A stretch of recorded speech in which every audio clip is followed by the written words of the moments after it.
Hello दोस्तों, आप सबका स्वागत है मेरे यूट्यूब चैनल पर। आप देख रहे हैं कहानी घर घर की और मेरा नाम सरिता देवी है।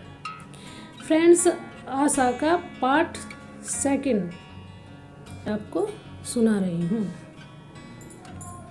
आशा को अपने ससुराल में आए हुए 2 हफ्ते बीत चुके थे। अभी तक सब ठीक चल रहा था। 3 हफ्ते बीत चुके थे। अभी जो ये तीसरा हफ्ता चल रहा था तो आशा के साथ उसमें कुछ भी अच्छा नहीं हो रहा था। फ्रेंड्स, सबसे बड़ी परेशानी लड़की की क्या होती है, अगर वो किसी के घर में चली जाती है तो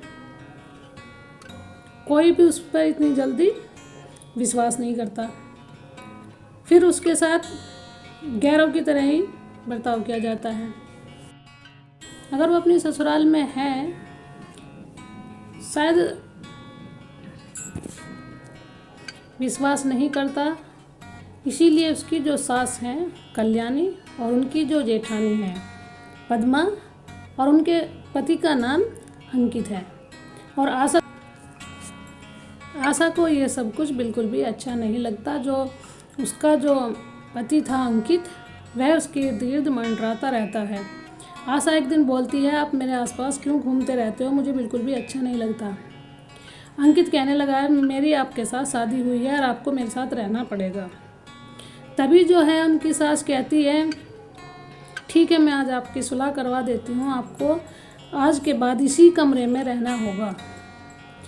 आशा को ये बात बिल्कुल समझ में नहीं आ रही थी कि मुझे इसी के साथ कमरे में क्यों सोना पड़ रहा है, क्योंकि आशा मात्र 16-17 साल की ही लड़की थी और इन चीज़ों से बेखबर थी, क्योंकि उसको जो है अपने पति के साथ सोना ही नहीं था, अंकित के साथ।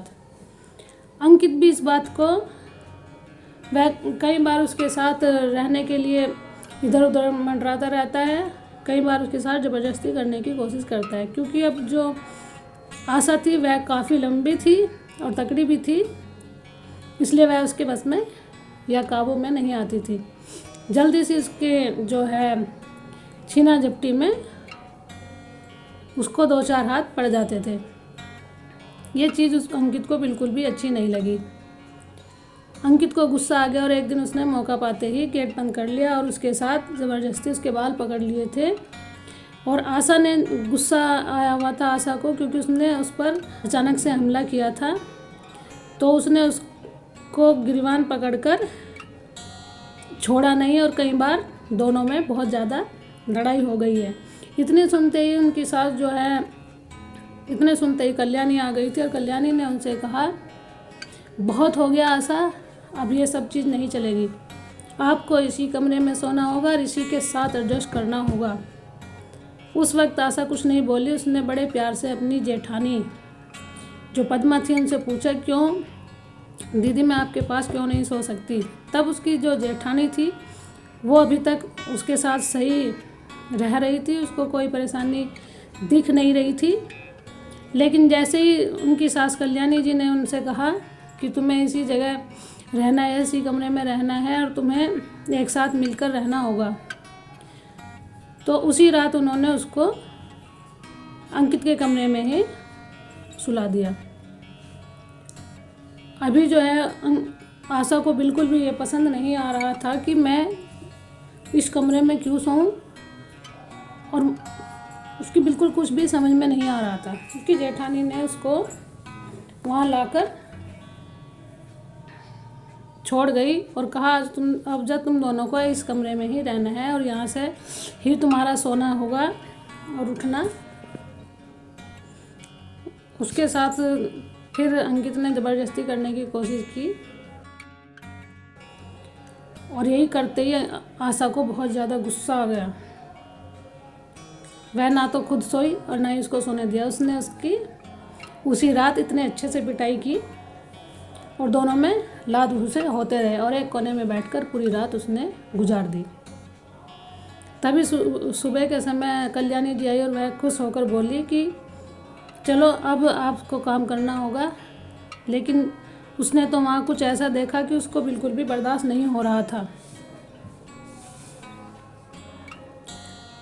अब जब उसने बताया कि उसके बेटे के मुंह पर थप्पड़ लगे हुए हैं या गुस्सा लगा हुआ है और उसके भी चेहरे पर घुरंटे आ चुके थे, तो उसने उसको बहुत ज़ोर से लताड़ते हुए कहा, तुम्हारी इतनी हिम्मत हो गई, यहाँ आकर तुम उस पर हाथ उठा रही हो, कहाँ से सीखा तुमने।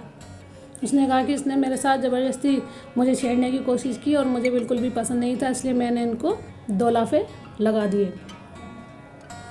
यह सुनकर कल्याणी जी को बहुत गुस्सा आ गया और उसको झिड़कारते हुए बाहर ले गई और उस दिन उसको खाना नहीं दिया, पानी नहीं दिया। उसकी जेठानी जी भी आई थी उनके पास, पद्मा जी। तो पद्मा ने कहा कि अगर तुम देखो ये सब चीज़ अपने आप एडजस्ट कर लेती हो तो तुम्हें यहाँ पर कोई दिक्कत नहीं होगी, आपको इसी के साथ रहना है और मैं आपकी कोई मदद नहीं कर सकती, क्योंकि माँ जी का कहा मैं भी नहीं टाल सकती। क्योंकि तब तक आशा समझ ही नहीं पा रही थी कि आखिर उनकी जेठानी या उनकी सास चाहती क्या है। 2 दिन हो गए थे, आशा को खाना नहीं मिला, उसको एक कोठरी में बंद कर दिया गया था, क्योंकि आशा इस चीज़ को स्वीकार कर ही नहीं रही थी कि मुझे उनके साथ रहना है। उसकी माँ ने भी उसे इतना ज़्यादा कुछ बताया हुआ नहीं था, सिर्फ उसके लिए शादी एक खेल था, जैसे गुड्डे गुड़िया का सुंदर सुंदर कपड़े पहन लो, अच्छा अच्छा खाना खा लो और जैसे किसी दूसरे रिश्तेदारी में मिलने जाते हैं इसी तरह मिलकर फिर अपने घर आ जाना था। ठीक इसी तरह उसको लगा था उस समय। अब जो है उसकी सास उसको इतना सुनाती है, खाना नहीं देती है, वह तबीयत खराब हो जाती है उसकी और सारा दिन घर के काम कराती रहती है। फिर 2 दिन हो गए थे, फिर उसको यही कहा गया था इसी कमरे में सोना है और तुमको बाहर नहीं जाना है और आपको खाना भी इसके बाद ही मिलेगा।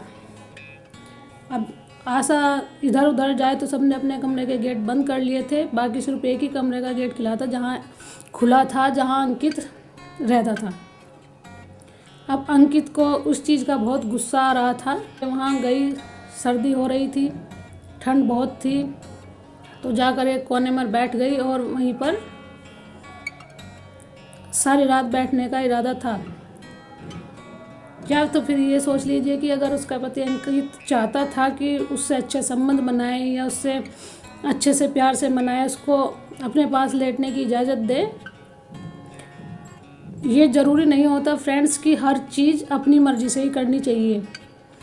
जब तक उसको पता नहीं है तब तक तो बिल्कुल भी नहीं करनी चाहिए थी। और ये सब चीज़ तभी अच्छी लगती है अगर आशा या अंकित इस बात को जान लेते। लेकिन ऐसा कुछ नहीं हुआ था, बल्कि उल्टी आशा जो है वहीं रात भर बैठी रही और उसको बहुत तेज़ बुखार आ गया था। तभी फिर जो है सुबह ही कल्याणी जी आई, तब तक फिर उसको और गुस्सा आ गया। उसको देखा, कहने लगी ये नखरे कर रही है, बुखार का बहाना है, इसको काम कराओ, खाना पीना बनाए। फ्रेंड्स वो खाना पीना भी बनाती रही, काम भी करती रही, लेकिन किसी ने उसको खाना ही नहीं दिया।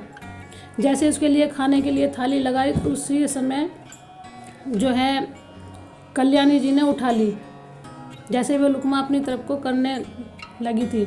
उसने कहा अभी तक इसको सबक नहीं मिला है, इसको सबक तभी मिलेगा जब ये अंकित के साथ रहेगी और उसी के कमरे में रहेगी और उसका हर कहना मानेगी।